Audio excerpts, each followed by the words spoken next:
La notion de bien commun est souvent considérée comme équivalente à celle d'intérêt général.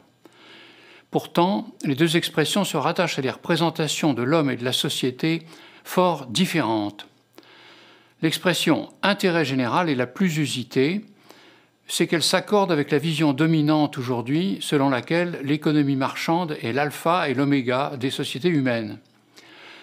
Cette vision s'est construite historiquement et s'est légitimée à partir de la croyance selon laquelle les hommes auraient créé la société à des fins utilitaires. Elle présuppose que les individus préexistent à la société et que leur existence en tant que personnes humaines est une propriété naturelle de leur corps. Dans ces conditions, la vie sociale des humains ne concernerait donc pas leur être, mais seulement leur avoir. Dans les dernières décennies du XXe siècle, un renversement de perspective a commencé à s'opérer. Il est aujourd'hui pleinement acquis dans le domaine scientifique. Les remarquables progrès accomplis en primatologie, en paléoanthropologie et en psychologie du développement aboutissent en effet à la même conclusion. L'état de nature de l'homme, c'est l'état social. C'est grâce à cette vie relationnelle et sociale que les individus deviennent des humains à part entière. Sur ce point, Aristote, Thomas d'Aquin, ainsi que la plupart des cultures non occidentales avaient raison.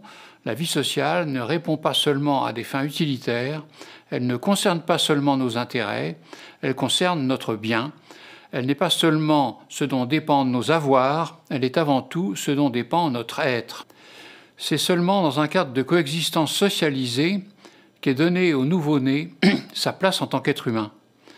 Le fait d'être à plusieurs, de coexister, les institutions qui garantissent cette coexistence précèdent l'existence de soi et sont la condition nécessaire pour que le nouveau-né devienne une personne.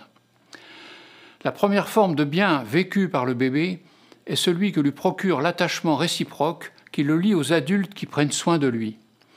Ce bien premier, on peut l'appeler bien commun vécu ou bien relationnel, puisque chacun des partenaires de la relation ne jouit de ce bien qu'à la condition que les autres l'éprouvent également. Le bien commun vécu ou bien relationnel constitue la toile de fond de l'existence humaine tout au long de la vie. À tout âge et dans toutes les cultures, on est sensible à l'ambiance relationnelle dans laquelle on vit. Le concept de bien commun vécu répond aux deux critères propres à ce qu'en économie on appelle un bien collectif ou un bien commun.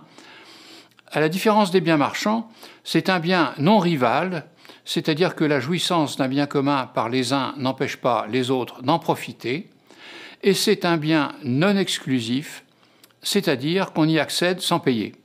Exemple, l'éclairage public, la lumière et la chaleur du soleil, les émissions de radio, Internet. Le propre du bien commun vécu ou bien relationnel, c'est qu'en plus de ces deux critères, il répond à un troisième. Non seulement les autres ne diminuent pas le bien que j'éprouve, mais le fait qu'ils en jouissent en même temps que moi est une condition nécessaire pour que je l'éprouve. Exemple, le plaisir de la conversation. Chacun de nous ne devient une personne et ne peut se réaliser qu'au sein d'une vie sociale et d'une culture. C'est pourquoi, en tant que citoyens, nous devons nous soucier de ce qui soutient notre monde commun, ce qui l'entretient, le maintient et l'améliore. Faire appel à la morale et aux bons sentiments ne suffit pas. Le souci du bien commun implique nécessairement réflexion et action administrative, sociale et politique. L'équilibre des pouvoirs, des institutions efficaces, une organisation économique et sociale adéquate sont des conditions indispensables au bien de tous. Nous en arrivons ainsi à une définition générale du bien commun. Le bien commun est l'ensemble de ce qui soutient la coexistence des personnes et par conséquent leur existence même. Nous avons vu que le bien commun est l'ensemble de ce qui soutient la coexistence des personnes et par conséquent leur existence même. Ainsi défini, le bien commun constitue le complément nécessaire des droits humains.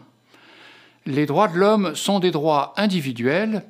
Ils s'efforcent d'offrir un recours contre les abus de pouvoir dont des individus peuvent être victimes. Mais ils ne disent pas ce qu'est la finalité des sociétés humaines au-delà de leurs fonctions utilitaires. Ils ne disent pas ce qui relie entre eux les membres de la société, ce qu'ils ont à faire ensemble. Dans le cadre des sociétés libérales, il est généralement admis que l'État doit garantir les droits individuels, à commencer par les droits de l'homme, mais qu'il n'a pas à prescrire une conception de ce qu'on appelle la vie bonne. Les individus seraient les mieux placés pour juger de ce qui est bon pour eux. Bon, il est certain que l'État n'a pas à dire aux citoyens ce qu'ils doivent ou ne doivent pas aimer, mais il a à se soucier des inégalités ainsi que de l'éventuelle dégradation des biens matériels ou immatériels, biens communs culturels, biens relationnels, qui nourrissent à la fois l'existence de chacun et ses liens avec les autres.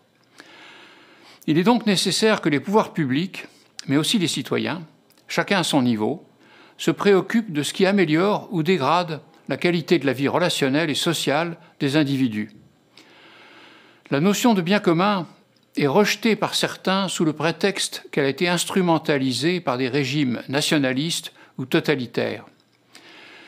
Dans ce genre de régime, en réalité, ce n'est pas le bien commun que le pouvoir cherche à réaliser, c'est son propre bien, autrement dit, l'accroissement de son propre pouvoir. Dans ce cas, l'appareil d'État est utilisé pour mettre au pas les citoyens et les opprimer.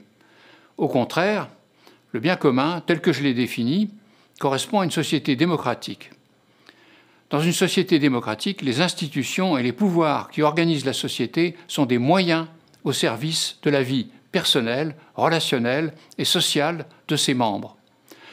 Le souci du bien commun ne va donc aucunement à l'encontre des libertés, puisqu'il favorise au contraire le déploiement de l'existence de chacun et de tous. Le danger aujourd'hui n'est plus le totalitarisme, c'est la domination de l'économie marchande sur les autres sphères de la vie sociale. C'est la concentration du pouvoir économique et financier dans les mains d'une minorité, c'est la recherche du profit à court terme aux dépens d'une vision à long terme.